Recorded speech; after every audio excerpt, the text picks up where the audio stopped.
Do you ever wonder why small towns look so safe until you notice every window watching you at the same time?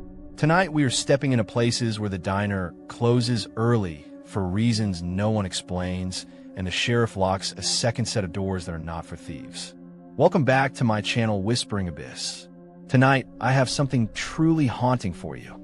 From radios that whisper names that are not on any station to back roads that double back, even with the wheel held straight, every story here is a mystery waiting to unfold. Which story creep you out the most? Tell us in the comments. Story 1. The town where the lights point inward. I drove into town on a Thursday because my car did something I did not think cars could do. The odometer blinked 12 miles, even though I had been on the state road for at least 30. The gas needle hovered where it had been when I left the highway. The radio hissed and whispered my last name to the static. Then the first porch light appeared on the left. It clicked on the moment my headlights reached it, like someone inside had been waiting for me and had counted the seconds. On the right, another porch light came to life. Then another, a line of soft yellow bulbs waking up as I rolled past, one by one, timed to my speed. I slowed and they slowed. I stopped, and the one ahead stayed dark, as if it was teasing me, promising light only if I moved closer. The street was clean and quiet, the kind of small-town main street where the barber hangs a striped pole without irony. A white church sat halfway down the block. The steeple was tall and thin, and the bell rope dangled behind frosted glass like a vein. I told myself I was only here for fuel or a snack. I told myself small towns like their routines. Maybe a power-saving system ran the lights on motion sensors. Maybe someone was testing a home automation project. It did not feel like that. It felt like the entire town had my attention and was pretending it did not. A green sign by the curb said welcome. It did not list a population. It did not list a founding date. It simply said, in neat block letters, welcome. There was a smiley face sticker in the corner of the sign. Someone had peeled one eye off and stuck it lower, so the face looked off-center, almost lazy. The detail bothered me more than it should have. I parked at the only gas station, a corner place with 2 pumps and a wooden bench. The light above the pump burned brighter when I stepped out. Moths circled. The air smelled like hot dust and old oil. Country music came from a small speaker near the door, but there were no words. Just a steel guitar on a single note that never resolved. The clerk behind the counter wore a red vest with a name tag that said Abby. She had the kind of face you expect in every town, familiar without a reason. She glanced past me before she looked at me, the way someone checks the door behind a guest. You selling or buying? She asked. Gas, I said, and maybe coffee. Coffee's fine until dark. Then it goes sour. What do you mean it goes sour? It goes sour, she said. Like milk. I unscrewed the cap on the plastic urn. The coffee looked normal. The smell was good. I poured a cup. A little bell went off behind the counter as the register drawer nudged open by a finger we could not see. Abby closed it with her elbow. That your silver car? She asked. Yeah. Keep the radio off after sundown. Why? Because the radio gets ideas and you'll follow them. Coffee is $2. Creamer is free if you take it now. I took it now. The cup warmed my hand. The door opened behind me with a soft sigh. A woman in a green coat came in with a little boy. He looked 9 or 11 in the way that age can be both at once. He looked at me as if I might be someone he remembered from a dream. Is it time? The woman asked. Almost, Abby said. Grab your candle. The woman nodded, as if the reply had been obvious. She took a pack of tea lights from the counter. She did not pay. Outside, the entire street tilted while I watched. It did not actually move. It felt like it tilted. My eyes wanted the horizon to be one way, but the houses had their own angle. Wind moved the trees. The leaves flashed silver. I pumped gas because rituals help. I counted the dollars and watched the dial. The numbers froze for a moment at 20. Then they jumped backward to 19. Then they settled. I told myself it was a glitch. I did not like how many times I had used the word, maybe since I arrived. A man in a sheriff's uniform crossed the street with a cardboard box full of light bulbs. He had a wedding ring mark, but no ring. He did not look at me directly. He set the box on the bench and sorted the bulbs by type like someone who wanted to look busy while he listened. You broke down, he asked. Not exactly, I said. My map app lost the road. I thought I would cut through. What town is this? He smiled with one side of his mouth. Everybody asks that, he said. You are between things. It will have a name again in the morning. In the morning, I said. It is easiest then, he said. I'm Sheriff Danziger. You can call me Dan. Do you have a motel around here? I asked. We have rooms above the hardware store, he said. We have a diner with pie. We have porch lights. Best you learn them fast. What do you mean, learn them? He looked up and down the street. The light was draining out of the sky, a thin violet line in the west. He lowered his voice. You keep your porch light pointing outward until 9, he said. At 9, it turns inward with the rest. You close your curtains. You do not look at what the lights make. You do not follow reflections. Tomorrow morning, it will be simple. You can drive out. You can forget our shape. What shape? I asked. He watched me for a long breath. A circle, he said. That almost made me laugh. Not because it was funny, but because it sounded like something in a kid's book. A town that is a circle. I picture a gazebo. It is a circle, and we are on the inside of it, he said. You will have a key. Do not lock your door from both sides. I think I should go, I said. I will make it to the highway. He did not argue, the way someone does not argue with a person who needs to touch the stove. He pointed south. Take Depot Road, he said. Stay straight. You will pass a field with an irrigation rig. You will see a white horse. Do not stop for the horse. Do not roll down your window if someone says hello from the ditch. Thanks for the warning, I said. For the rules, he said. I drove. Depot Road was straight enough to trust. The sun slipped behind the far hill and took the color with it. My radio offered me a weather update. I turned it off. The speakers hummed anyway. I kept my eyes on the center stripe, but the center stripe wanted to become a seam. I blinked and it looked normal again. I passed the field.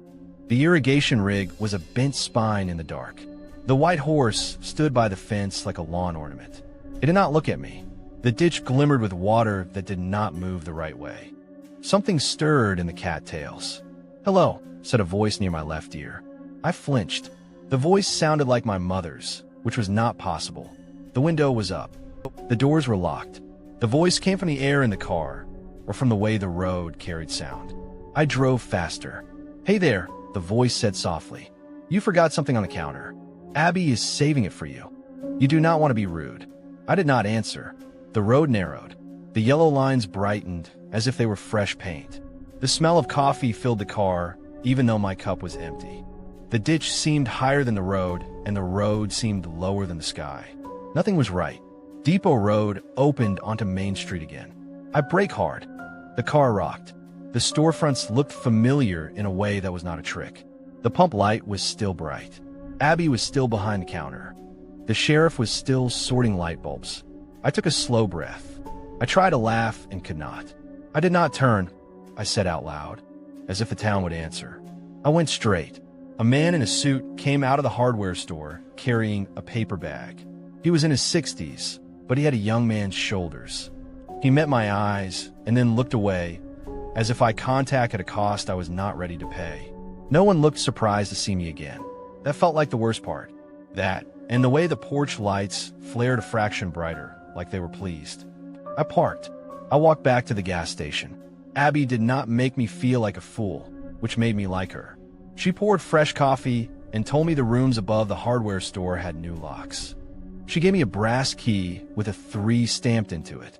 The tag was polished like someone had rubbed it over and over in their palm. Do you have a map? I asked. 2 kinds, she said. The map that shows our streets, and the map that shows our shape. The second one is not on paper. Can I get the first? She slid a folded brochure across the counter. The drawing was simple. Main Street, Depot Road, River Road, a handful of lanes named for trees. Oak, elm, sycamore. Around it all, a dotted line, like a string around a bowl. What is the dotted line? I asked. Boundary, she said. Town limits. Boundary, she repeated. The sheriff leaned inside the door. Sun is gone, he said. Folks, people outside were turning on their porch lights now. One by one, in a rhythm I could feel in my teeth. Streetlights hummed. A man rolled a cart of candles down the sidewalk. The The woman in the green coat lit one and cupped her hand around the flame. The boy watched the flame like he was practicing for something. "Go," Abby said to me softly. "Take your key. When the old clock on the green strikes 9, close your curtains." "What happens at 9?" I asked. She shook her head. "Go," she said again, almost kind. "You can leave in the morning. It is always easiest in the morning." The room above the hardware store was plain. A bed, a chair, a dresser that smelled like lemon oil. The window looked out on Main Street. I resisted the urge to stand there and watch people light their candles. I turned away. I set my bag on the chair and did not unpack. At 8:50, the clock on the town green chimed once like an old throat clearing. At 8:55, it chimed again. The sound drifted through the window glass as if the panes were open. I told myself I would close the curtains at 8:59 and 59 seconds.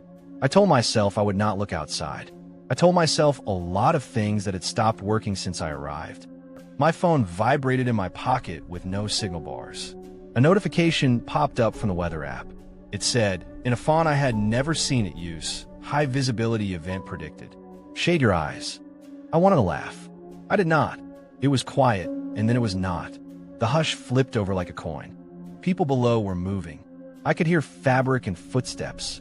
I could smell candle smoke. 8:59. The clock inhaled. I reached for the curtain cord. 9.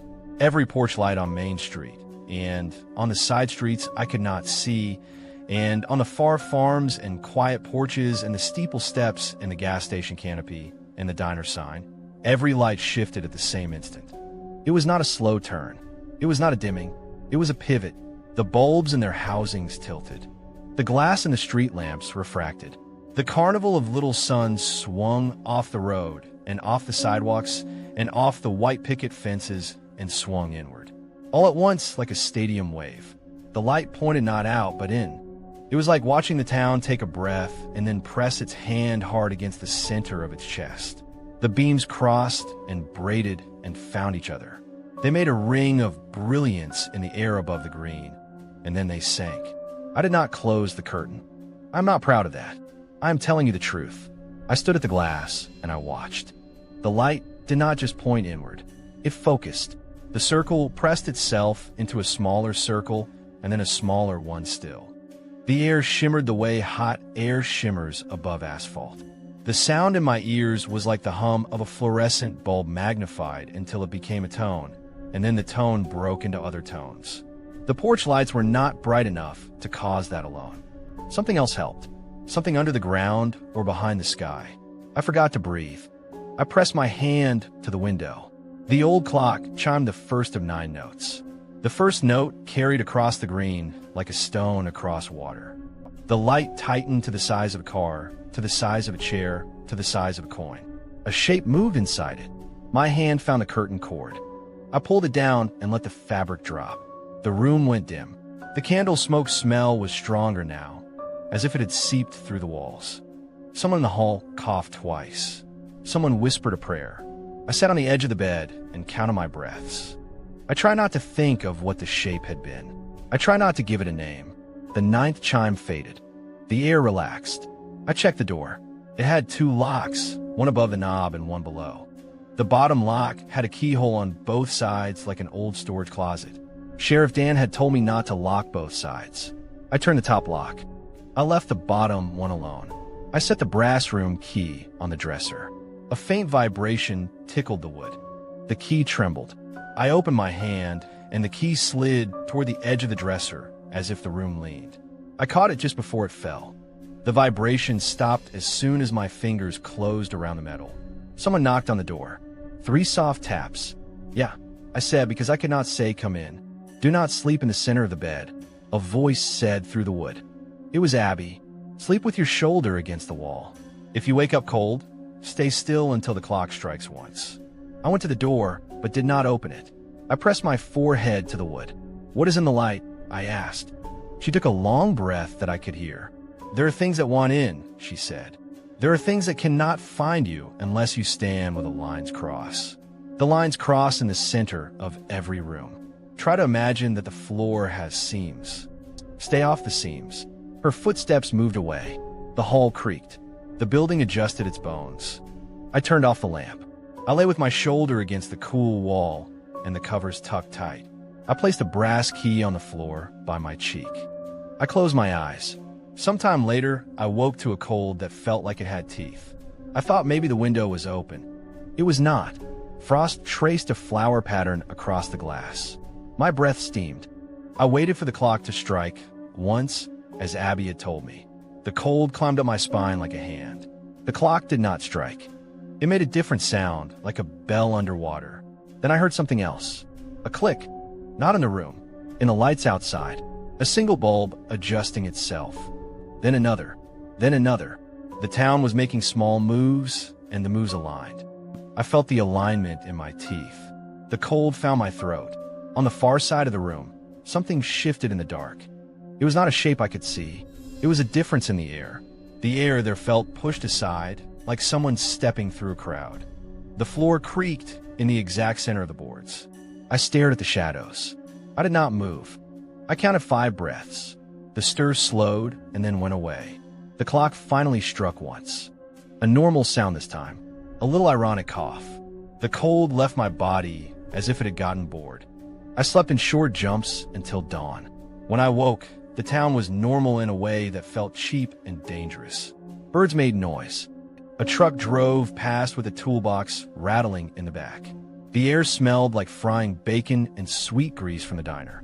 I almost convinced myself I had exaggerated everything. The curtain had teeth marks at the hem. I did not own a dog. I folded the blanket and took the stairs down. The hardware store was open early. A man in an apron was polishing a line of flashlights. He nodded. I walked out into the sun. A street cleaner drove slow in a loop around the green. The porch lights were aimed outward again. People stood on their porches with coffee mugs like a human line of birds on a wire. The woman in the green coat waved. The boy looked tired in a way that little kids should not. Sheriff Dan handed a stack of flyers to a teenager and pointed toward the telephone poles. He saw me and lifted his chin. "You made it," he said. "Good. What did I make?" "Morning," he said. "Some folks do not." Abby brought coffee to a table outside the diner. She set a second cup for me without asking. She had circles under her eyes that looked like thumbprints. "You saw the circle," she said. "I saw enough to know I should not have," I said. "You did fine," she said. "You did not go to the window on the second strike. You did not open the door when the lock begged." "I did not hear the lock beg," I said, and my stomach flipped when I realized I was not joking. "Be grateful," she said. "What is this place?" I asked. "What is the point of the circle?" "Sheriff said it has a shape." "Why?" Abby looked toward the church. The steeple cut a bright wound in the blue sky. "Every town has a shape, even if the planners do not know it," she said. "Ours learned early. The old surveyor saw it at noon on a winter day. The lines of the fences cast across the field and met in a bright little knot. He told the preacher. The preacher told the blacksmith. They found that if they set their lamps like a ring and turned them at the same time, the knot showed itself. They could make it small. They could hold it still. Hold what? Do you know how every river has a low song you only hear when the water drops? She asked. Do you know how the song seems to call for something to fill it up again? Kind of, I said. This town has a low song, she said. We answer it with light. We keep it humming. If we let it go quiet, the song would find something else to sing to. It would sing to people. It used to, before the lights. I do not understand. Of course you do not, she said. You did not grow up counting the seconds to 9. The sheriff sat with us. He took off his hat and set it brim up, like someone waiting for a tip. He had a thin scar near his left ear. We had a mile marker out on Depot Road, he said. Number 12. Folks used it to set watches. When the sun touched the 12, you went home. One day the post went rotten and fell. We left it on the ground a week. That week we lost a dog, a calf, and a man who insisted he heard his own wife ask him for help from the ditch when she was at her sister's. We put the mile marker back up the next day. The new post was cedar. We slept fine. You were telling me it would stop the ghost, I said. I'm telling you lines matter, he said. Posts make lines. Light makes lines. Roads make lines. If you draw them right, you can hold a shape in your hands. If you let them sag, the shape writes on you. I should have left then. I should have taken the coffee to go and driven south and found a place that called itself by a name and never thought of this again. That is not what happened. The teenager tacking up flyers waved one at us. "Missing," he called. "Mr. Dent has not come back from the orchard." Abby and the sheriff shared a look that had 40 conversations inside it. The sheriff stood. "Stay here," he said to me, "or do not. If you go, keep to the center of the street until noon. After noon, keep to the shade." "Why?" "Because the town will turn in its seat a little," he said. "It does that around 11. If you keep to the center, you'll glide with it. If you walk along the houses, the porches will look like doors and the doors will look like something you owe." The orchard was behind a second main street I had not noticed before. It lay parallel to the first, a perfect twin with different names on the windows. The barber pole on the second street spun the other way. The florist had red roses in one window and white roses in the other. I walked between them with the sheriff and tried not to blink too much. The scent of apples grew sweet and thick. The orchard rows ran like green hallways. We called Mr. Dent and listened. A crow scolded from a fence post. I heard something else, a chime on the wind. Not the church bell, a small metallic clink like a spoon against a jar. We found Mr. Dent's hat hanging on a branch. It looked deliberate, like he had set it there to watch a sunrise. The grass in the aisle was bent in a circle 10 feet wide. The apples on the trees around it had turned their stems toward the center. "Lights," the sheriff said softly. We did not have any. It was morning. The sun threw shadows and clean lines. The lines pointed away from the circle. That felt wrong. "Step back," the sheriff said. "Let the circle be." "What does it do in the day?" I asked. "Waits," he said. "Waits for what?" "For someone to fill its missing piece," he said. He pointed to the ground at the north edge of the ring. The grass there was a little taller, as if a slice of the circle lacked weight. He picked up a fallen apple and rolled it gently. The apple reached the edge and veered away, like a magnet meeting a stronger magnet. It rolled around the ring and settled in the tall grass on the north edge and stayed there, quivering. He looked at me. "You felt it last night," he said. "In your bed. The room has a ring too. The town has a bigger one. The orchard has a smaller one. They all want someone to stand in the missing piece. Someone to make the shape whole.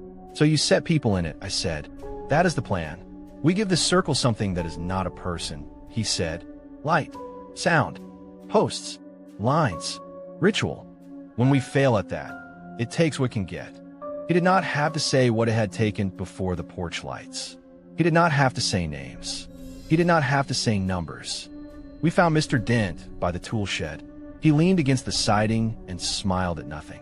He looked like he had been listening to a story only he could hear. He blinked hard when the sheriff said his name. "What time is it?" Mr. Dent asked. "Too late for picking," the sheriff said. Mr. Dent looked down at his hands and frowned. "I had a handful of small things," he said. "They were not apples." "It is all right," the sheriff said. On the walk back, we took the second main street. The barber pole had stopped spinning. The florist had pulled the red roses from the window. The glass had a faint ripple in it like old panes. A woman came out of the bakery with a cake box. She paused, looked at the sky, and turned around and went back inside. "Why do you stay?" I asked. "All of you. Move. Burn the place. Salt the ground." I do not know. Abby had joined us near the bridge. She carried a paper bag with matches and a box of nails. She had flour on her sleeve. She smiled at my suggestion. "People always say that," she said. "But towns are not tents. They have roots. They have the dead. They have our names cut into their tables. The bridge has initials from 1952. The diner has a dent from a winter you were not there for. You cannot pull that up like a steak on a grill. The circle wants us," the sheriff said. "Want is the wrong word. It expects us. We learned how to be expected." I felt something softer then, an affection I did not want. The town was patient. It waited for its people to learn its rules. It gave them rules in exchange for a hold on the inside. That is what made my chest hurt. Not the creep of the night. The bargain. The quiet relief of a routine that barely holds back a shape. I could have left after coffee. I could have said thank you and meant it. I could have promised not to talk about this. I could have driven south and found the highway and found miles that counted in order. I did not. I walked the streets until noon. The sun slid up to the steeple and touched the bell housing. The shadow of the steeple drew a clean line across the green. For a second, the shadow line matched the faded chalk mark that ran like a faint ghost path in the grass. The match made a bright little knot in the air, just above the ground where the chalk line crossed itself. I saw it. I'm not sure anyone else did. Maybe they were not looking. Maybe they have learned to never look when a town makes knots. I stepped forward before I knew I was moving. "Stop," Abby said sharply. "Do not cross that line without a hat." "A hat?" I said, startled. "Anything with a brim," she said. "Do not give the top of your head to a knot. It will bite." Sheriff Dan handed me his hat. I put on. The knot faded. The bell rang the noon hour. The wind moved and forgot us. I was sweating under the brim. The world smelled sweet. The diner bell rang as a boy pushed through the door. I thought of 100 ordinary towns I had passed on 100 ordinary trips. None of those towns had taught me how to stand on my own 2 feet like a careful hinge. I told Abby I would leave. "I'm in it now." She looked relieved. She packed me a bag with a sandwich and a slice of lemon pie I had not asked for. She put the brass key in my hand like a blessing and a warning. "Return it when you come back," she said. "I'm not coming back," I said. "Everyone says that," she said kindly. I got in my car. I adjusted the mirror. The porch lights pointed outward. The sky was a clean blue that looked older than I was. I drove. Depot Road was straight. The irrigation rig was a spine in daylight. The white horse stood at the fence with its eyes closed. The ditch was only a ditch. The voice did not speak. My radio clicked on by itself and played a weather update that only told me about the sun. I passed the mile marker. 12. The post was cedar. Someone had carved a small cross at the base.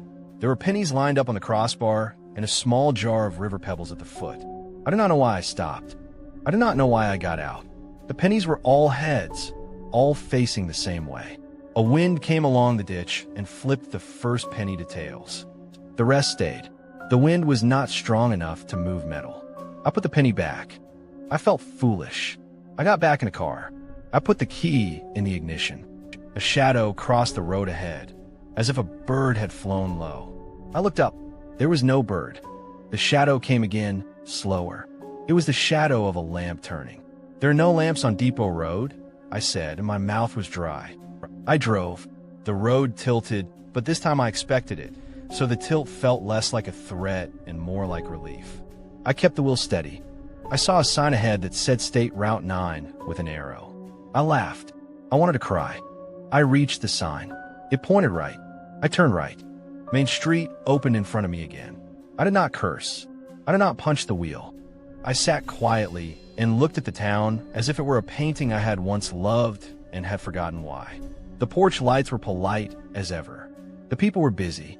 No one noticed me, or everyone did and decided not to say so. I parked by the bench. I took the brass key from my pocket.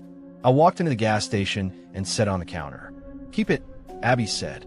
"You will need it next time." "I do not think there will be a next time," I said.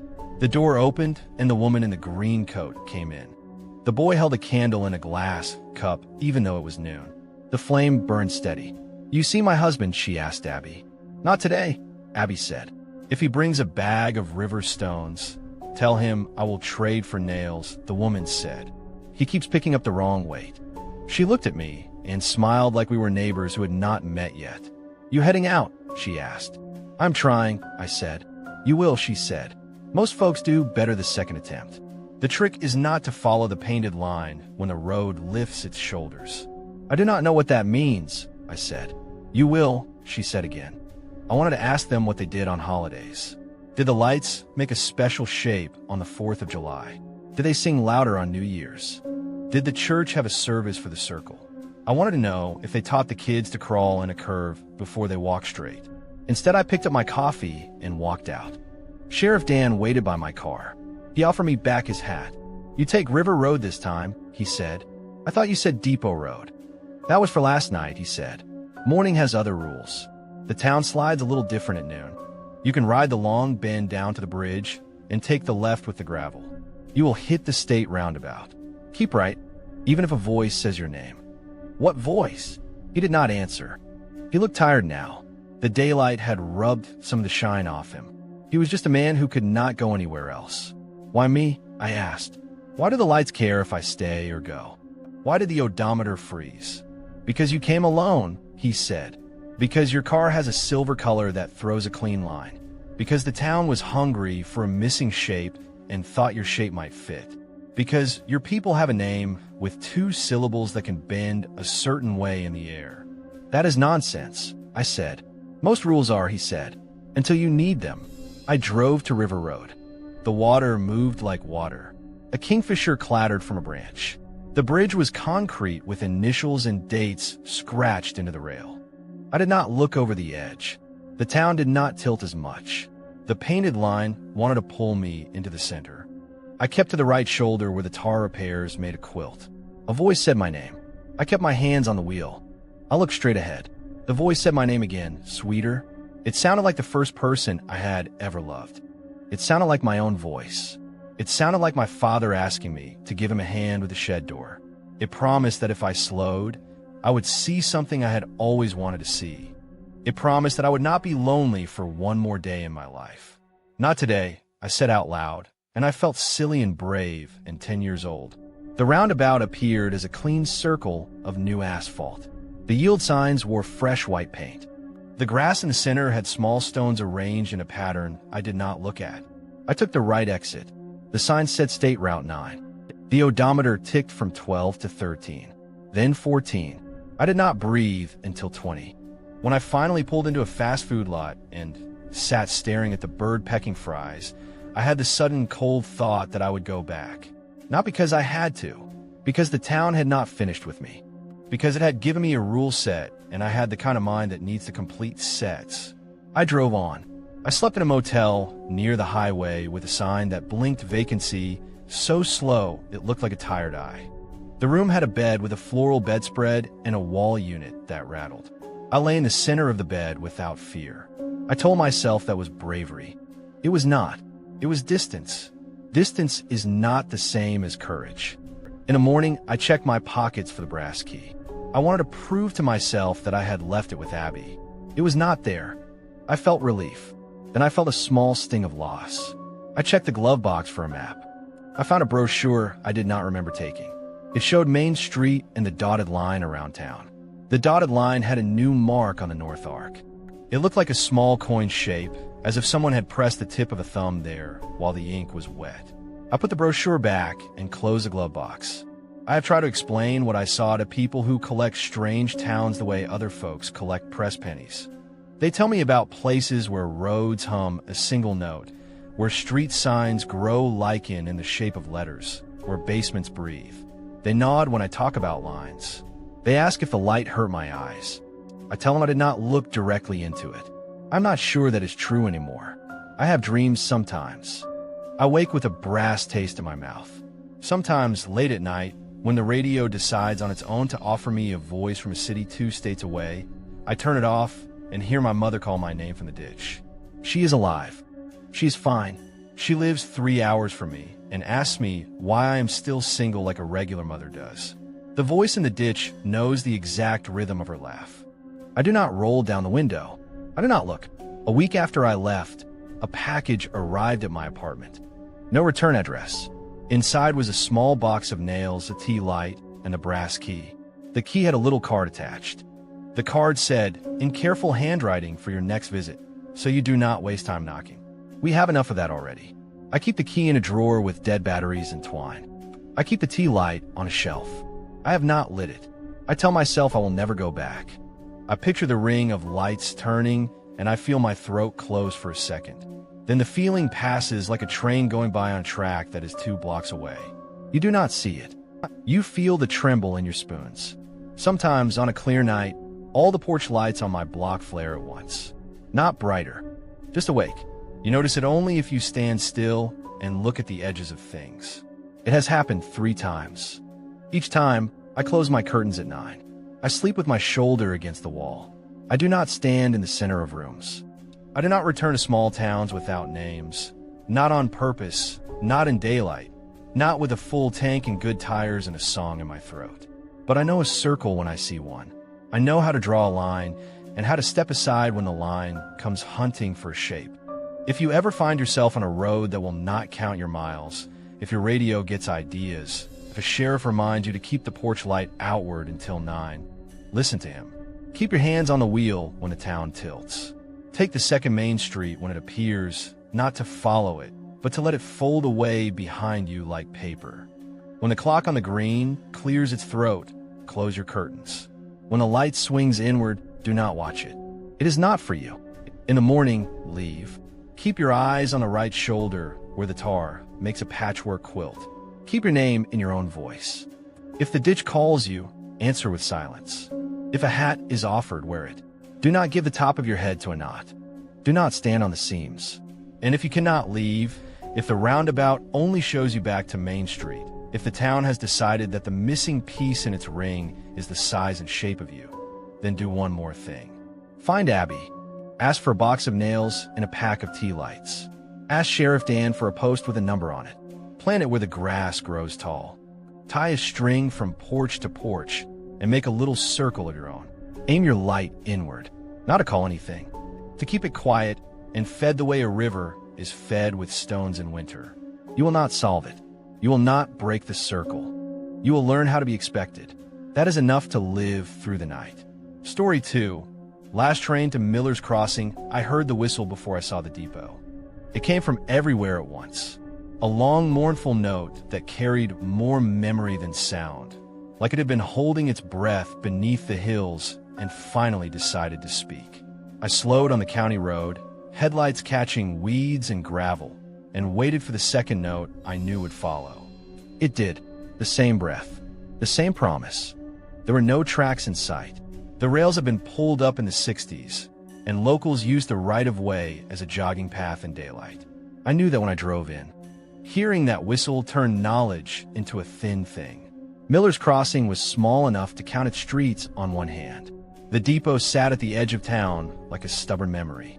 Red brick, a pitched roof, a clock face that had not moved since someone forgot to wind it. The parking lot had 2 spaces painted in white. I pulled into one and cut the engine. The silence after the whistle felt layered, like maybe the sound left a shadow behind. Inside, the depot was a museum. A volunteer-run, open on weeknights place with displays made by careful hands. Behind glass were time-worn conductor caps, pocket watches with cracked crystals, a map with pencil lines showing where section crews worked. A rope kept visitors from stepping onto the old platform boards. The air smelled like oil and dry paper. A woman stood behind a little desk next to a cash box. Her name tag said Ruth. She looked like she had always known the depot, and it had always known her. Kind eyes, weathered hands, a cardigan that had been mended at the cuffs. "You the writer?" she asked. "The one who called about the railroad story?" "That is me," I said. "I'm doing a piece on towns that lost their trains. How they changed, how they kept the memory. Most folks do not come after dark," she said, and wrote a time in a notebook. "You sure you want the night tour?" "You are open late," I said. "Your flyer said 9. "We are open until 9, she said. Then the power company drops the streetlights, and we lock the door. What you hear after that is not on the museum brochure. I smiled, even though the whistle had already rubbed my nerves thin.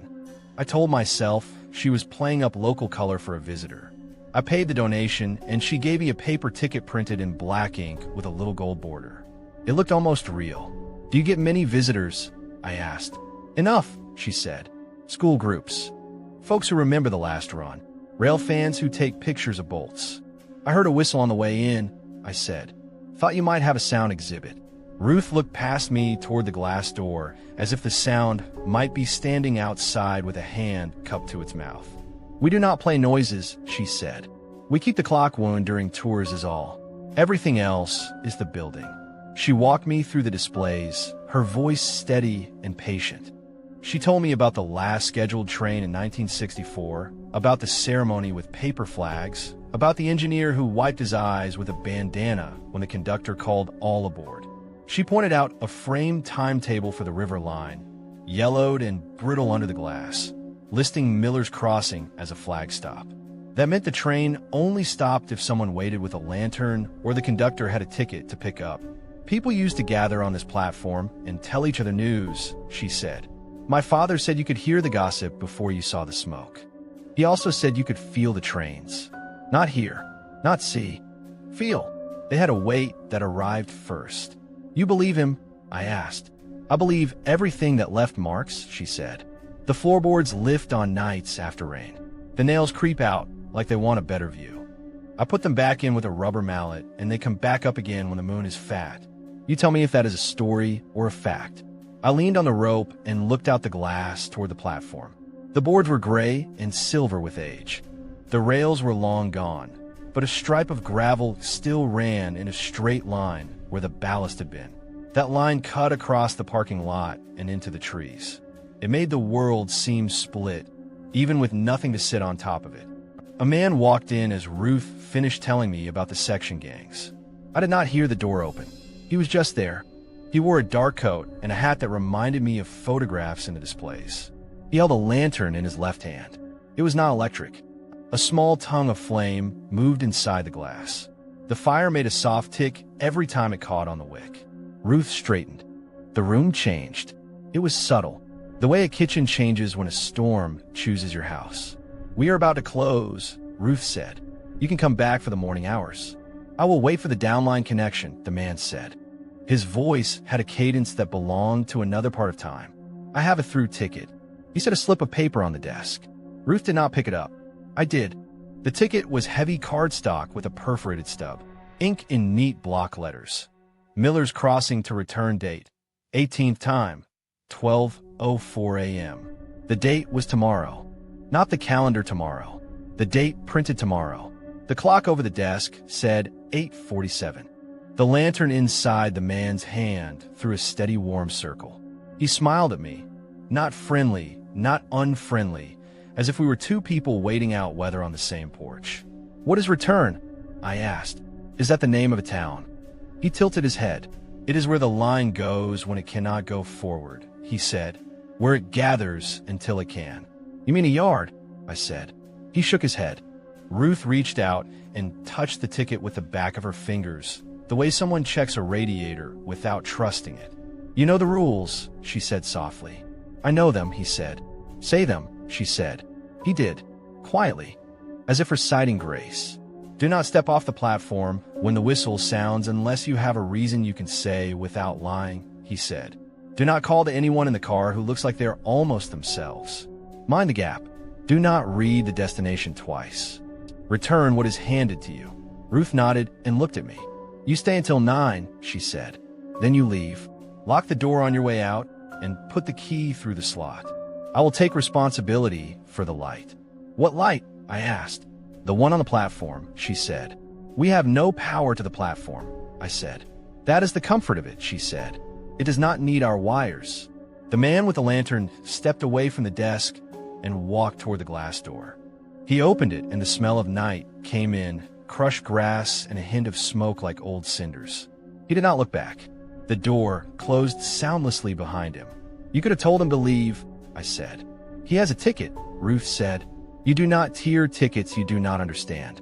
I stayed. I told myself I was collecting atmosphere for a story, but that was a thin way to describe the weight in the air. The minute hand climbed to 9 as if the clock wished to be elsewhere. When it struck, the sound rolled over my skin like a slow wave. Ruth locked the desk drawer and pulled a key from under the blotter. The power company will drop the lights at midnight, she said. Town policy since the line came up. Folks say it saves money. I have another answer, but I do not argue. When the streetlights go out, you will hear the wind wrong. That is when you should leave. You will want to stay. Riders always do. Curiosity is a kind of ticket. Who is he? I asked. The man with the lantern. Depends on the night, she said. Sometimes he is a passenger who missed his connection. Sometimes he is the conductor. Sometimes he is what is missing. My father said he heard the sound of a ticket puncher after the last train left. Holes in paper make tiny stars when you hold them to light. That sticks with me. She walked me to the door and pressed the key into my palm. The key had a number stamped in it that did not match any door. It was an old rail key with a round bow. The metal felt warm, the way rails feel warm long after the train has passed. I decided to ask her about the last snowstorm that made the tracks buckle. I decided to ask her about the inspector who wrote a note in the margin of a timetable about a slow order near the river. Before I could, she nodded toward the platform. The flame of a lantern hung in the air beyond the glass. Not near the door. Near the end of the platform where a switch stand used to be. The light did not flicker in the breeze. It burned steady, like a heart shone through bone. "Do not open the door while the clock strikes," Ruth said. "Count to 12. Then you can breathe." The clock started. The first strike was deeper than the others, as if it had a memory the others did not. I counted. At 6, the wind changed. You could have told me the building inhaled, and I would have believed you. At 10, a small dust appeared under the door. It looked like ground granite, the kind that spills from ballast if you kick it. At 12, the dust vanished, as if the floor had remembered how to be a floor. Ruth put her hand on my arm. "You are not required to witness," she said. "You can write your story and go back to your motel and call this place quaint. People do that. No one will stop you." "I want to see," I said. I should have felt braver when I said it. I felt like someone admitting a compulsion. She unlocked the door and let me step out. Night air folded itself around me. The parking lot light hummed and then flicked off. The rows of streetlights on Main Street followed, one by one, as if a finger touched each bulb. We stood in a darkness that was not empty. The sky had stars. The ground made its own. The platform boards groaned under my shoes. I could not see the man with the lantern, but the single light at the far end of the platform stayed fixed. The hiss of summer insects faded, and the silence that replaced it had a texture. It was the silence you hear when you cup your hands over your ears and listen to your own bones. I walked to the rope and stopped. Ruth stood behind me near the door. The depot's windows held the last of the building's light, pale rectangles that showed us to ourselves. "Do not step into the gravel," she said. "If you must step anywhere, put your foot where someone else's foot liked to be." Boards remember kindness. "What happens at midnight?" I asked. "The train that is not a train keeps its schedule," she said. Wind came down the length of the platform. It did not smell like the fields or the creek. It smelled like hot iron. I heard a soft rain that was not rain. Cinders, I thought. The kind that used to fall from smokestacks and pepper your sleeve. But there was nothing above us but the stars. A sound came next that I had no words ready for. Not the rumble of wheels, not the clank of couplers. The closest I can get is this.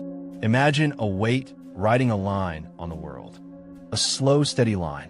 The line arrives before the weight does, as if it is the promise that draws the promise maker. The hairs on my arms lifted.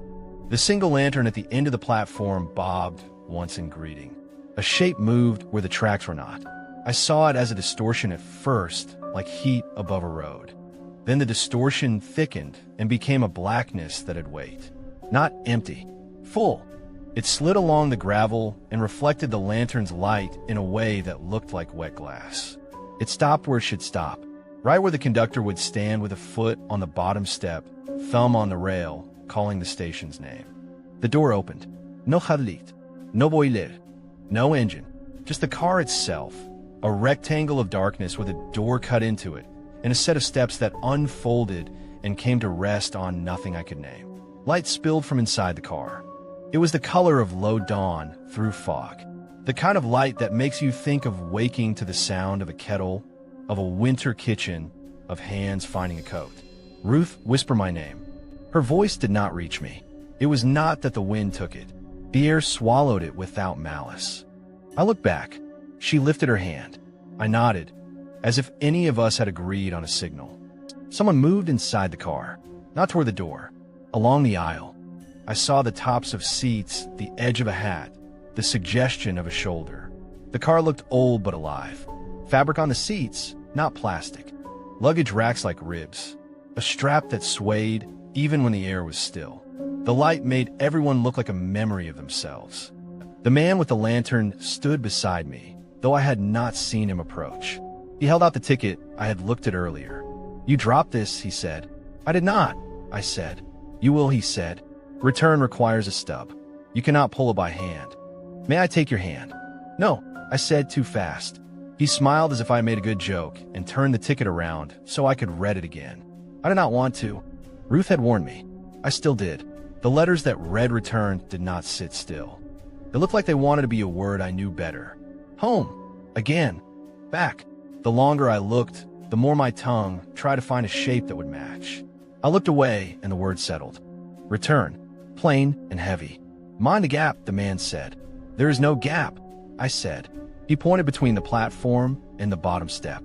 The space, there was not air. It was a kind of soft dark like velvet, and if you stared at it, little points of light appeared and went out again, as if something breathed in there. The points were the exact size and shape of ticket punch holes. Stars and paper. I'm not getting on, I said. I'm not asking you to, he said. Though it is easier for those who board willingly. Easier for what? I asked. For what the line wants, he said. What does it want? I asked. He looked at me with a set of eyes that did not reflect the platform light. That should have bothered me more than it did. It bothered me later. It wants to return what is owed, he said.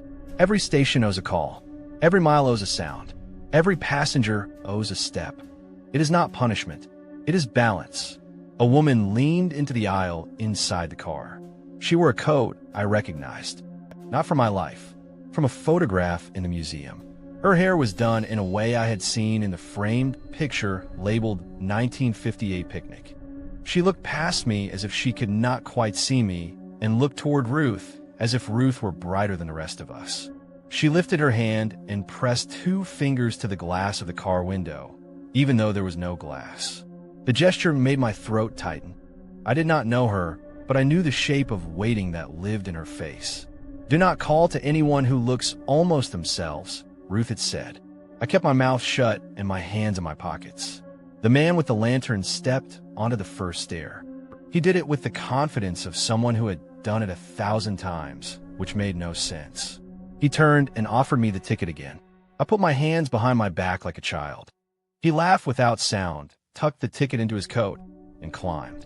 When he reached the landing, he turned to face us and set the lantern down. It hung in the air beside the door as if something invisible had a hook for it. Tickets, he called, in a voice that found every corner of the night. Have your stubs ready. People inside the car reached into their pockets in unison. The sound of paper touched and turned made my skin crawl. A man near the door held out a stub with hands that were solid and tired and gentle. He looked like a farmer who had taken off his hat. The man with the lantern took the stub, punched it with a little click, and handed it back. He did this again and again. I watched his hand and realized what I should have noticed immediately. He cast no reflection in the polished brass of the luggage rack. He cast no shadow on the floor. The lantern lit the lean line of his face, but the light did not take anything from him. It only shone on him and passed by. Ruth, I said, and this time my voice carried. Maybe because I said her name the way a child calls a teacher. Do not get clever with mirrors, she said. If you look too long for what is not there, the part that is there will notice. A young man stood at the threshold to the car, as if he had only just arrived. He wore a Letterman jacket from a school that probably did not exist anymore. He clutched something in his fist. I could not see it. The conductor held out his hand. The young man did not move. Mind the gap, the conductor said again, and this time his voice carried a kindness that unsettled me more than any threat. The young man opened his hand. In his palm lay a button in the shape of a nickel. The kind you cut from a coat when you promised you would keep it safe. He looked at the button for a long second, then closed his hand around it and stepped up. The gap did not touch him.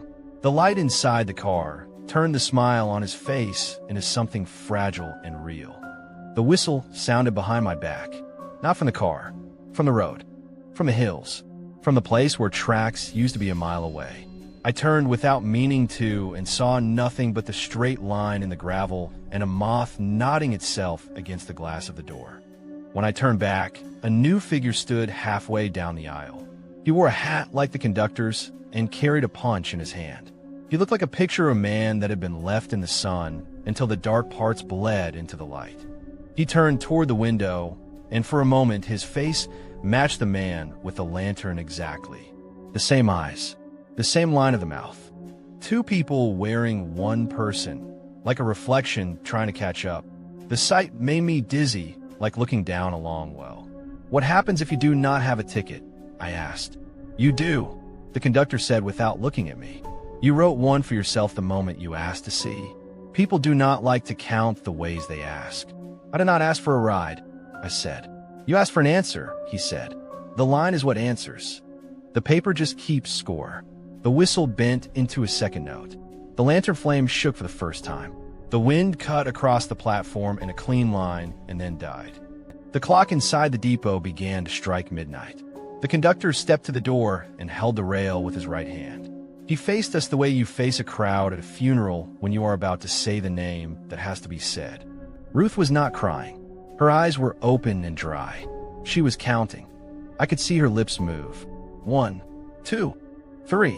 "I have to return this," I said, and only when I heard my own voice did I realize I had the ticket in my hand. I did not remember taking it. I did not remember reaching. The cardstock felt warmer than paper should. A small semicircle had been punched from the corner. The chad from the puncher lay at my feet like little moons. I stepped forward before I could tell myself not to. 2 boards. A third. The rope grazed my hip. The gap breathed. Little stars appeared and vanished in it. I held out the ticket. The conductor smiled. It was a tired smile, and it made him look fully human for the first time. He took the ticket between 2 fingers. For a second, our hands were very close. The light from the lantern reached across the space and met both of our skin and ignored both of our shadows. "Return," he said, reading the word without looking at the letters. "Connection at 12:04. "What is return?" I asked, because if I did not name this now, it would follow me into every morning I had left. "It is not a town," he said. "It is what the line does when it cannot go anywhere else. It gathers everything that wants to be where it was. It holds it like a switch held just shy of a click. It waits for 2 things to match again. A sound, a name, a step." "You mean the way people hold grief?" I said. He nodded once. And for that heartbeat, I believed the man with the lantern had been someone's father, someone's son, someone who once counted miles by the taste of smoke. Ruth reached me and set her hand on my shoulder. Her grip was strong. "You are done," she said. "You gave it back. That is the rule." The conductor's eyes softened. He stepped back up onto the car. He lifted his lantern with his left hand, and as soon as his palm closed around the handle, the roof of the car threw a shadow on the platform where no roof should cut light. The shadow had weight. The air cooled as if a cloud had found us. The whistle blew again. The number of notes was wrong. It should have been 2 long, 1 short, 1 long. It was something else. For even cries, each a little more distant. The platform shook once, hard, the way a house shakes when a truck goes past. Then the boards were still. The car did not move forward. It did not move back. It lifted and became less heavy in my eyes. The door closed, the steps folded, and the black glass shape slid along the line that was not there until the night took it clean. Silence. Not empty. Full. I realized I was holding Ruth's hand. She realized the same and squeezed once and let go. "We leave now," she said. "Lock the door. Put the key through the slot. Do not look back when you hear the last note." We walked to the museum door. I did as she said. The key made a comfortable weight in my palm and then clicked through the slot and landed on the mat inside. The last note came as we stepped off the platform. It was quieter than the first. It sounded like the echo a cup makes when you set it down on a table that remembers breakfast. I slept 2 hours at the motel and woke before dawn from a dream in which I counted ticket chads with my eyes closed. When I returned to the depot for the morning hours, the parking lot looked ordinary in a way that felt stranger than the night. The clock had resumed its slow climb. The displays looked the same until they did not. A new item sat inside the glass case where the pocket watches belonged. It was a paper ticket with a semicircle missing from the corner. The destination read return. The date was today. Beneath it, on a little card written in Ruth's tidy hand, was a single line. Items rotate. Donations welcome. Where did that come from? I asked. Ruth set a tray of brochures on the desk. You left it on the platform, she said. You would not want to litter. I laughed because the other option was to ask why my handwriting was on the back of the ticket in small letters that said, "Do not step down," without a reason. I did not remember writing that. I remember meaning it. I spent the morning in the museum and tried to act like a reporter. I read clippings and made notes without letting my hands shake.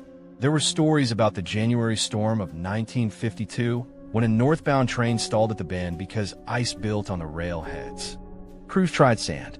The wheels spun and screamed. They had to back the train into Miller's Crossing and unload passengers by hand. The accounts mentioned how the train whistled not in distress, but in apology, as if it was telling the town it could not keep its promise. A photograph showed men in heavy coats handing down children.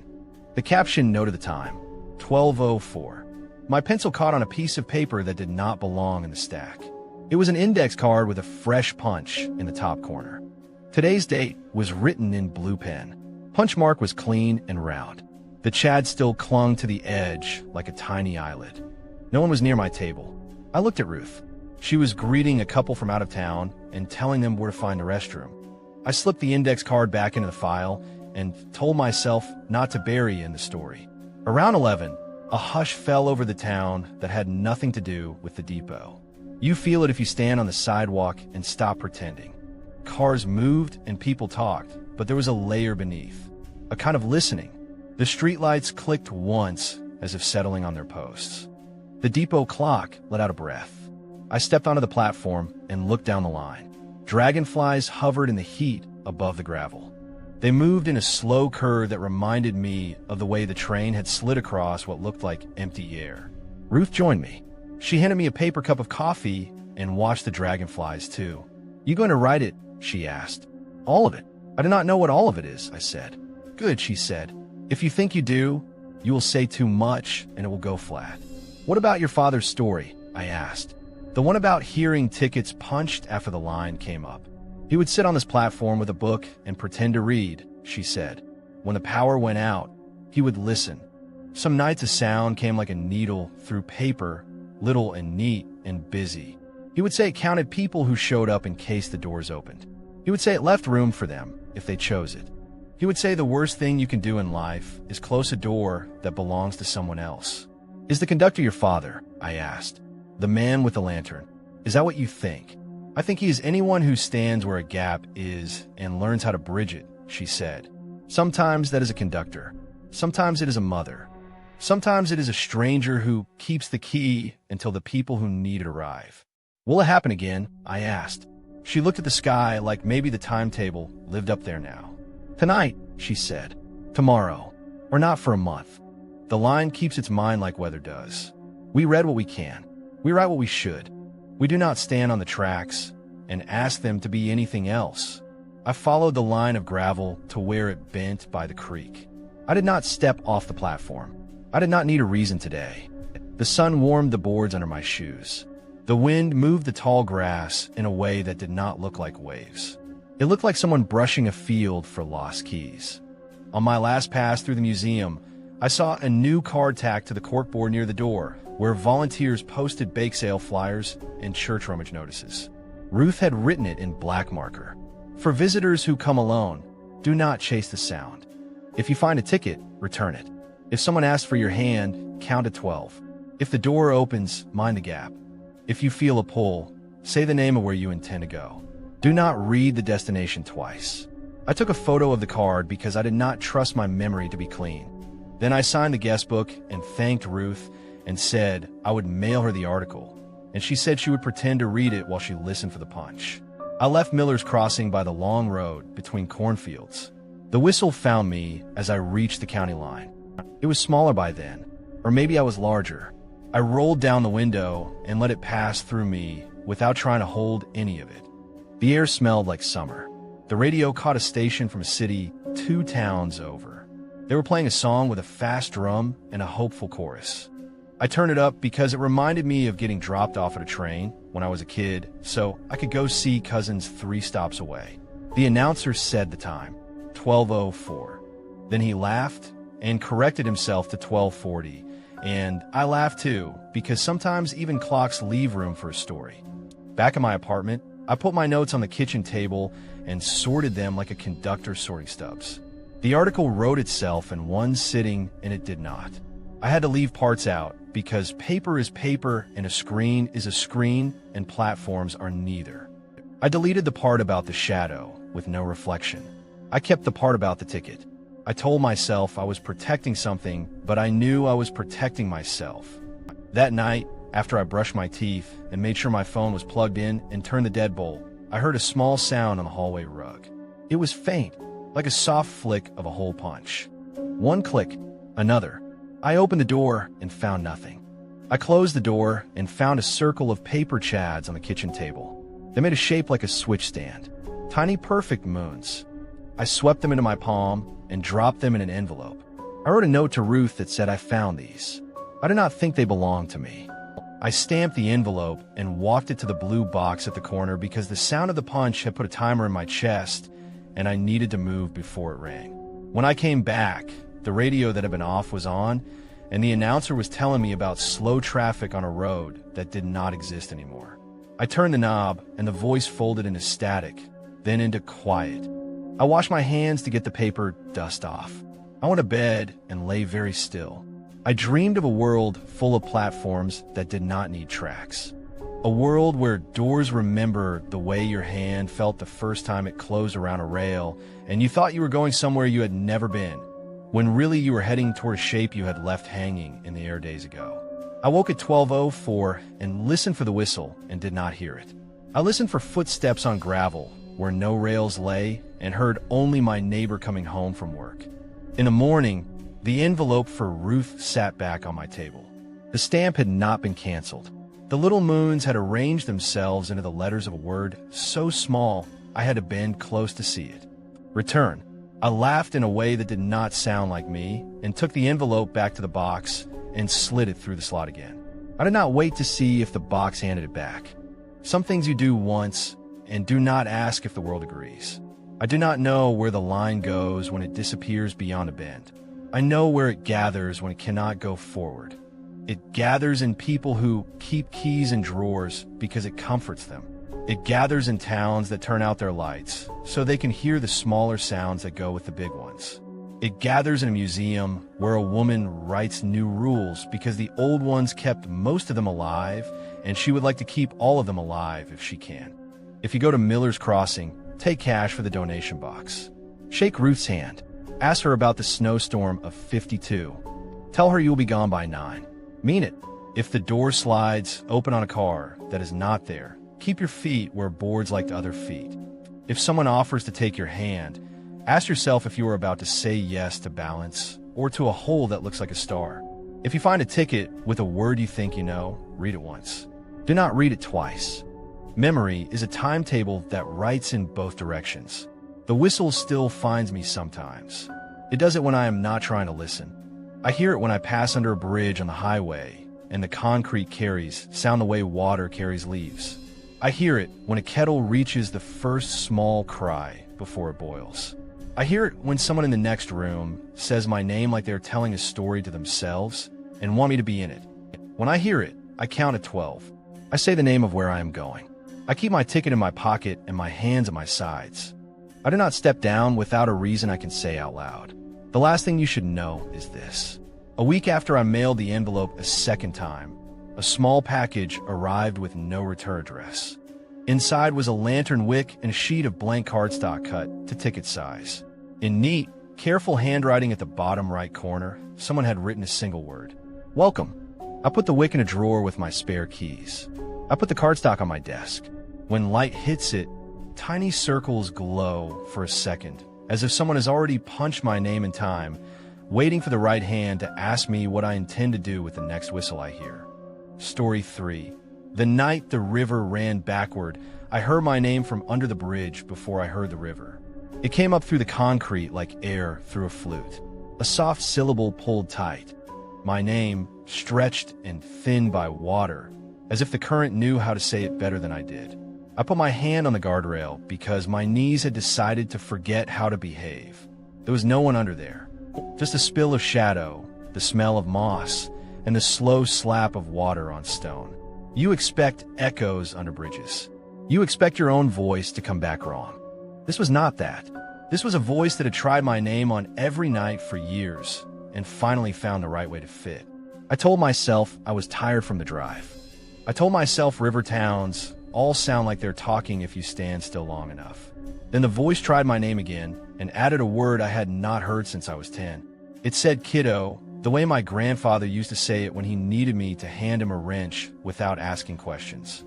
The guardrail felt warm in my palm, as if someone had just leaned there. A fish jumped near the pilings. I saw the flash and then the rings. The rings ran toward the west bank instead of away from it. By the time I got to the bait shop, my hand smelled like river and old metal. A bell on a spring announced me. The room was long and narrow and crowded in a friendly way. Racks of line and wire leaders. Buckets with lids.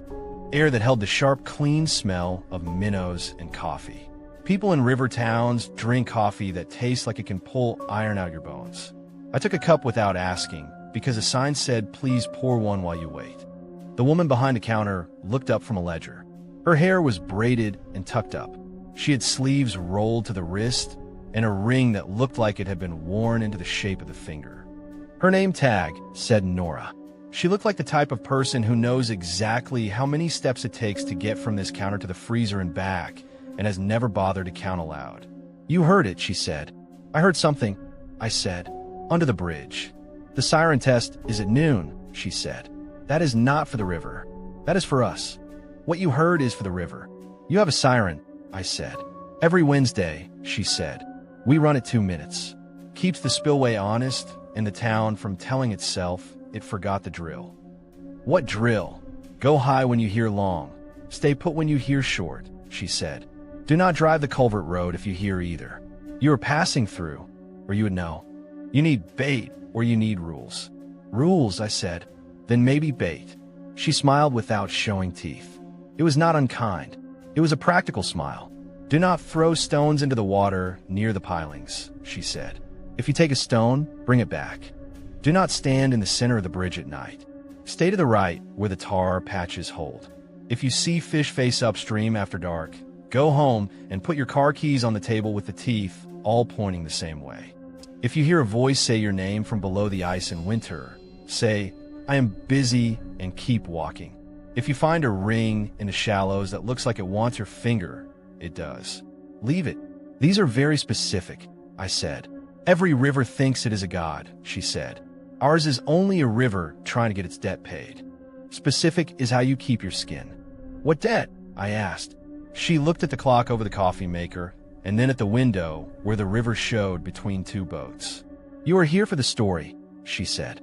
Everyone who is not here for bait is here for that. I'm writing about small towns, I said, but I can listen. Good, she said. Listening is half of not drowning. She sold me a small bag of hooks I did not need and circled places on a photocopied map that looked like someone had drawn it by hand so many times the machine had decided to understand it. Riffle here. Deep in there. Culvert Road here, crossed out twice. Spillway Gate here, underlined. When the water runs wrong, she said, tapping the map with a pen, you can see it best from the old boat launch. It starts with the fish. They turn as one like they all got a memo. Then they hold. You will know it when you see it. If you are smart, you will go back to your room and wait through the night with your keys lined up like I said. If you have the itch, you will go to the spillway and look at what does not want looking. What happens if I do? I asked. You pay what you took, she said. Or you give it a promise it can live on. I stood on the old boat launch at dusk and watched the water lay down its colors. The river ran the way a story runs when a good teller is in charge. Steady, patient. Sure, the surface carried scraps, leaves, twigs, little white reflections that snapped when a fish rolled. The sun went behind the low hills, and the sky gave up its blue for a kind of gray that made the first streetlights come on like shy animals. Fish show you what the river thinks before anything else does. That is something my grandfather said on a day he was showing me how to unhook a perch without making the fish a sermon. If they move odd, he said, the water is thinking odd thoughts. Just before full dark, the first school turned. Not a mess of panic, a neat pivot. Their bodies held the light and then lost it in a single gesture. They faced upstream when they should have face down. The ones near the surface did it, then the ones below. It moved like a word being passed from mouth to ear. A white belly flashed in the wrong direction. Another. Then they held. The current did not care for any of it. The current kept doing what currents do. It moved from the bend toward the bridge, past the old pilings, and slid over the shallow bar of the shiver. But the fish had decided to trust something else. The fish were not wrong. I felt the shift before I saw it. The surface went glassy and then rough. Leaves that had been carried east paused like shoppers who forgot what they came for. The mirror of the first streetlight broke, then knitted, then slid toward the west bank instead of away from it. A boy on a BMX bike rolled onto the launch and put his foot down. He wore a hoodie with the sleeves pushed up and had the look of someone who has seen all of this and finds every new witness tedious. "You gonna post it?" he asked. "No," I said. "Good," he said. "Last time all the city people came and threw bread." Nora had drawn a line on my little map and written Old Culvert in the tidy hand of someone who has labeled jars for 50 years. The story about the Old Culvert came easy after the fish faced up. People always talk more when something they can point to goes strange. The road used to run right into the river and take a concrete culvert under the flow. It was not a bridge. It was a big pipe shaped like a promise that water will behave if you tell it to do so with enough concrete. The flood years took it out. They built the high bridge after. They left the old road to drown. They say if you stand on the shoulder by the drowned end on a fog night, you hear tires, the bike kid said. Not far off, right under you. Like a car is coming through the culvert from years ago and has not decided if it wants to finish. He shot down the ramp and threw a little fishtail to show me he had control. Then he was gone. I was alone with fish and light and the quiet that only rivers have when they are deciding something. I walked the bank as the town tucked itself in. Porch lamps came on. A siren yelped twice from the firehouse and cut off. A dog told another dog what it thought. The air took on the damp chill it always finds near water after dark. The voice under the bridge did not try my name again. It did not need to. I felt the syllables under my skin, the way a person feels the weather in a bone that healed wrong. The culvert road had a barricade at the top, like an apology. 2 sawhorses, a plastic chain that hung loose. A paper sign wet through that said road closed. You could step around it without any trouble, which told me people did. I stepped around it. The pavement sloped toward old concrete that disappeared under black water. A railing followed the right edge and then ended. The last post leaned as if someone had trusted it, and it had decided to be generous and not punish them for that. The water at the drowned end looked still in the way that makes your eye angry. It had little movements, but they were not the kind that make sense. They were the kind that happen when the surface does not want you to see what the shape under it is doing. I put my light on the water and killed it again. The beam made me nervous. You bring a light to a river at night, and the river will show you something. That is a rule. I had enough of rules. Somebody walked in the water where the culvert mouth had been. That is what my brain said. The surface buckled around a shin. Dark on dark, but the shape had edges. Not a fish, not a log, a foot, a calf, a knee. A person stepped forward once, twice, then vanished as if they stepped down a stair and found hallway. The surface smoothed itself like a sheet drawn tight. I told myself I had seen a muskrat. I told myself I had seen a beaver. Then I saw the prints. You cannot count on a river to keep prints, but the drowned road held a shelf of silt, and the silt had been damp, and then not, and then damp again. And when water plays with a thing like that, it leaves a crust. Something had stepped on that crust and made the shape of its feet. Bare feet. Not wide, not small. A line of them in and out, as if someone had walked to the water and then walked back, and the 2 sets of prints braided each other. I put my hand over my mouth, because sometimes we try to make our own breath inaudible. I crouched and touched the edge of a print without pressing. It was still soft. You could see the lines a toe leaves if the toe is not in a hurry. Behind me, a streetlight flickered.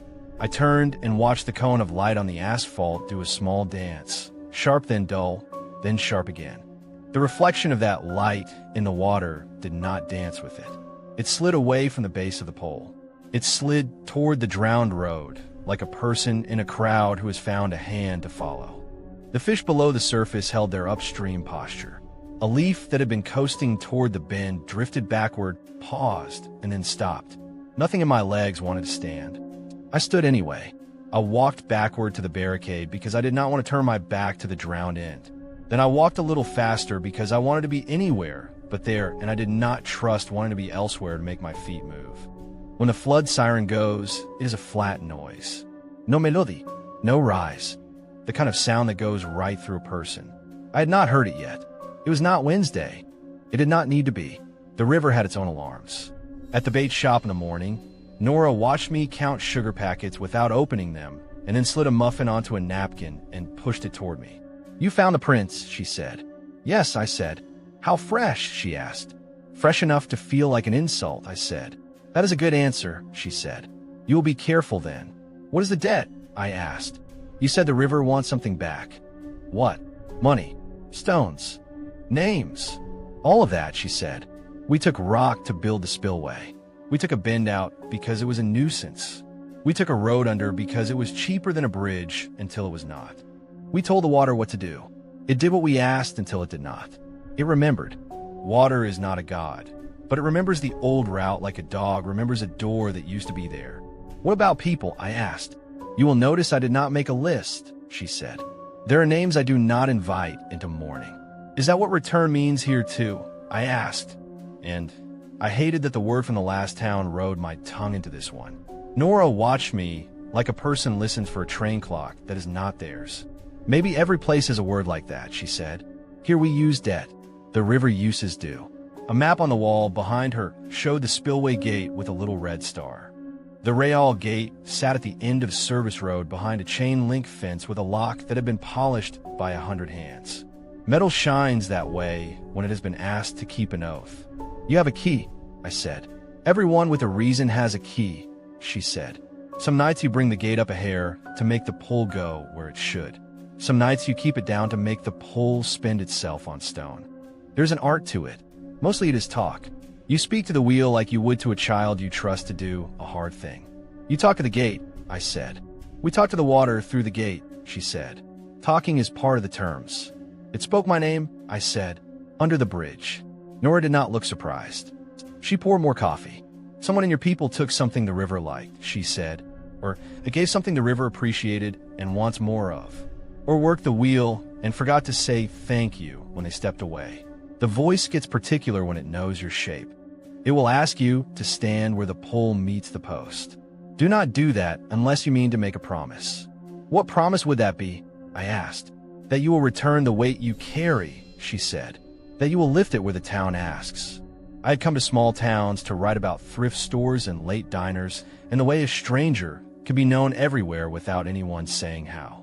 I found myself instead at a chain-link fence with my hands through the diamonds, counting teeth on a padlock, and wondering if it would feel like things in my life finally made sense when the wheel agreed to my hands. The spillway gate is a simple machine until it is not. You turn a wheel. The wheel pushes a threaded shaft. The shaft raises a panel. Water decides what to do with your choice. You measure with your ears. You measure with your knees. Sound changes when a gate goes where the river wants. A man stood on the other side of the fence with his palms in his pockets. He wore a cap with a company logo from 3 names ago. He had a jaw that said stubborn without saying mean. He could have been any of a dozen men I have known who fix things by listening first. "You here for the wheel?" he asked. "I do not have a key," I said. He nodded as if that was information he had expected to gather. "You got a reason?" he asked. "The river said my name," I said. "Twice. It used a word only my grandfather uses." The man let out a breath through his nose that did not want to admit it was a laugh. "That is a reason," he said. He took a key from his pocket and turned the lock. The gate squealed at him in a voice that wanted oil and spite. He shushed it, the way you shush a dog that hears something you cannot. He opened the fence and let me in. He did not offer his hand. He pointed at the wheel. "You understand thread?" he asked. "Righty-tighty," I said. "That is not how this one thinks," he said. "You turn toward the river to give. You turn toward town to take. I should not have to say this, but I will. You do not stand in line with the wheel. You stand off and let your shoulder do the talking. If the air goes cold, you stop. If you hear a name that is not yours, you stop. If you want to cry and cannot figure out why, you stop. If it tries to give you back a piece of metal, do not take in your bare hand." "What metal?" I asked. You will know it when it tries to be yours, he said. He put his hands on the spokes and leaned. The wheel did not want to go. Then it did. You could feel in your shins. He turned slowly, counting without numbers. The panel below us lifted a quarter inch, and water changed its mind about where it wanted to be. The sound that came up from the gate had a note like a bottle played with a wet finger. Low, steady, with a little heart to it. The man watched the face of the water and did not blink. Name is Harlan, he said without looking at me. Either the river wants you, or it wants me to show you it does not. We will find out. What happens if it wants me? I asked. You get a job like mine, he said. You keep your shoulder good. You sleep light on storm nights. You pack a sandwich when you come out so you remember to go home. That is not a bad job, I said. It is if you think you can be finished with it, he said. The voice under the bridge did not use my name this time. It said kiddo again, but it said it like a sigh. The pull on the wheel changed, heavy for a blink, and then eager, as if a big dog had decided it could finally move the person on the other end of the leash. Harlan stepped back and nodded to me. Take a quarter turn toward the river, he said. Slow. Listen with your feet. I did as he said. The wheel wanted me. There was no pretending otherwise. It took my palms and made them forget other turns they had ever made. It pushed up through my arms and found the old hurt in my left shoulder from high school and said hello to it in a voice that did not hurt, but did not heal either. The gate lifted a hair. The water below threw a shoulder at the concrete and then let go. I felt a low itch at the base of my skull and knew if I turned my head toward the river, I would see something I would never be able to not see again. I kept my eyes on the rim of the wheel and watched my hands go pale, and then pink, and then normal. Enough, Harlan said. We do not solve it in one night. That is the first rule. The river went quiet in a new way.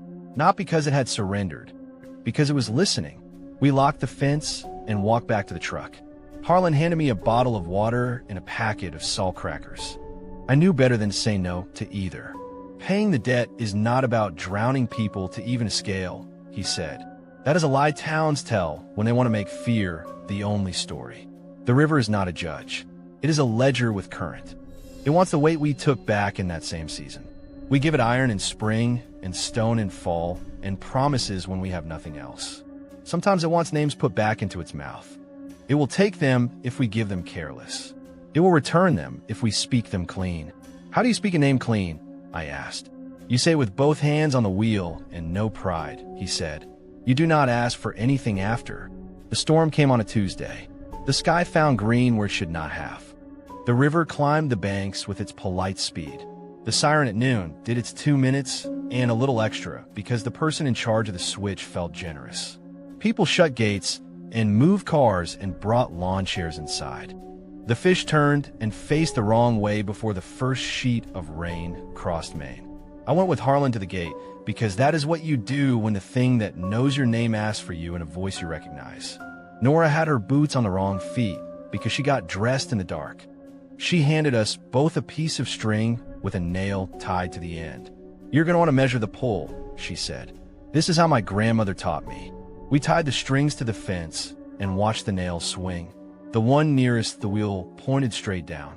The one 10 feet away leaned toward the river. The one at the far end leaned toward town. Sometimes it looks like trying to find an invisible cat, Harlan said. And then he laughed because it was a release valve he needed right then. Rain found its loud.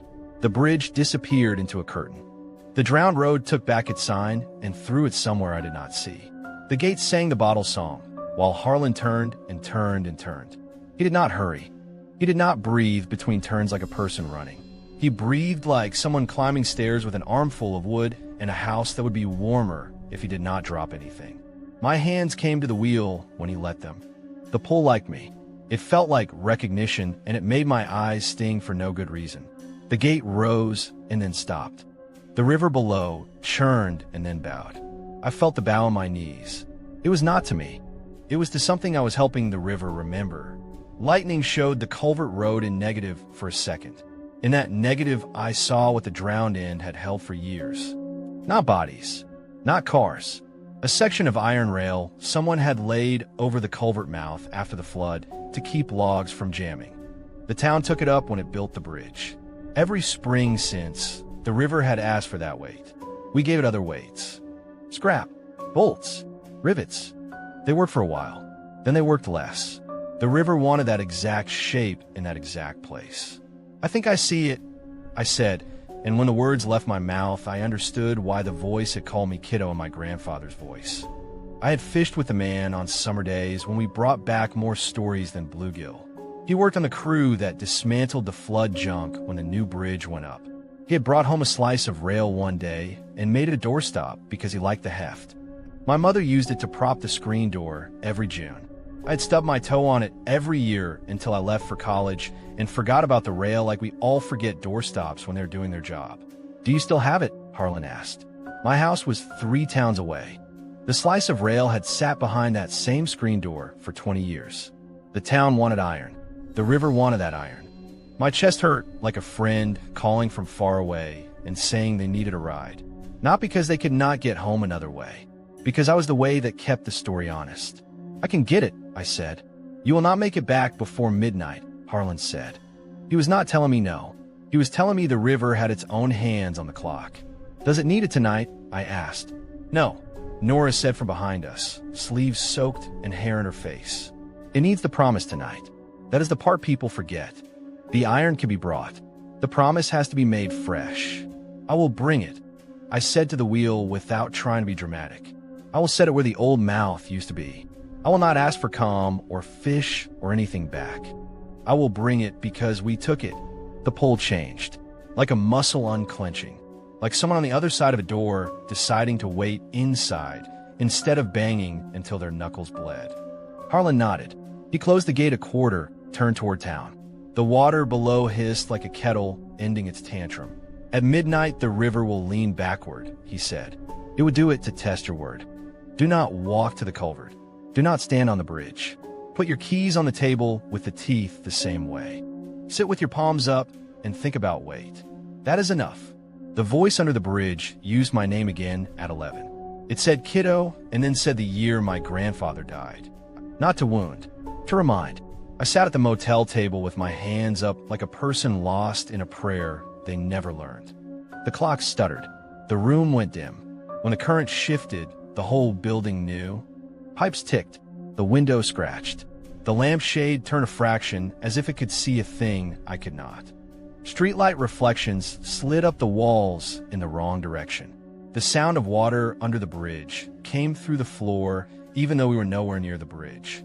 The 2 hotel towels on the rack lifted at the same time and then settled. I turned my keys with all the teeth pointing east and waited for the hour to finish its long breath. In the morning, the river ran true. The fish turned back to their sensible work.